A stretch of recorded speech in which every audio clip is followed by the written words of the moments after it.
Oh, here comes Abe now. Hello, Abe. Come sit with us. Hi. You know Archie Williams here. Yes, Archie, how are you? This is Myra Bradwell. We were just talking about some interesting issues in the cases that we're handling. Do you have anything interesting going on? Well, actually I do. You remember I represented the Illinois Central Railroad in an action against McLean County through successful appeal with the Illinois Supreme Court, which ultimately saved the railroad over $500,000 a year in taxes. Now, the underlying issue in the case was whether the Illinois state legislature had improperly deprived the counties in Illinois of the right to tax railroad property. Well, the Supreme Court, after ordering re-argument, ultimately concluded that the counties had no such right to tax railroad property. Yes, that was a great victory. A ruling the other way could have cost the railroad millions.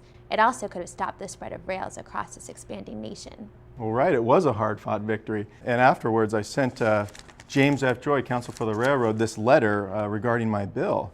Dear Sir, I was heartened by the victory obtained on the railroad's behalf against McLean County, starting with the victory before trial Judge David Davis. We agree that this case saved the railroad millions of dollars in the future. I now present my bill for my extended efforts on the railroad's behalf. While we had no written fee agreement, the railroad knew victory in the matter was critical, but that it would not come cheap. Please accept this as my invoice for $2,000. I trust you'll remit payment promptly. Your check should be made payable to Lincoln and Herndon. Respectfully, A. Lincoln. $2,000? Why, that's a bargain. I should think that the railroad tendered payment with alacrity. Well, I would have thought so as well, but unfortunately this is the letter I received back from Mr. Joy. My dear Mr. Lincoln, while the railroad is appreciative of your efforts on its behalf, the amount of your fee is as much as Daniel Webster himself would have charged. We cannot allow such a claim. I am therefore enclosing your original invoice unpaid, with the hope that you will reconsider the true value of your services and submit a more reasonable bill. Yours truly, James Joy, Esquire. You all know how vexing and consuming this case was to me and my practice. Was my fee unreasonable? What would you have charged? $2,000 is more than reasonable. I think you should resubmit the bill and insist on payment. After all, lawyers aren't slaves. I agree. I think you should send a revised bill as requested, but this time send a bill that reflects what your services were really worth to the railroad. I propose you send a revised bill in the amount of $5,000, which is certainly reasonable given the work you performed for the railroad. Indeed, it is more reasonable than the $2,000 bill you originally sent. You know, I agree with Myra.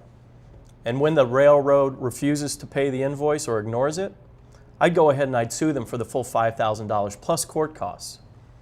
I know I'd certainly be willing to sign a sworn professional opinion saying that given that your case was twice argued before the Illinois Supreme Court, $5,000 is certainly a reasonable fee. I'm certain that I could get other prominent members of the bar to sign such a declaration. Certainly I would. I definitely agree that $5,000 is a better reflection for my services than $2,000 is. However, I've represented the railroad in dozens of cases and I've never charged anything close to $5,000. I appreciate your wise counsel, my friends. You've given me much to ponder. I heard what Myra, Grant, and Archie said, but what I didn't ask them is whether the rules of ethics even permit me to send a revised bill for $5,000. Am I, either by the standards of my profession or the dictates of my conscience, ethically permitted to send such a revised bill? Or am I ethically required to send a bill for no more than the original $2,000 invoice?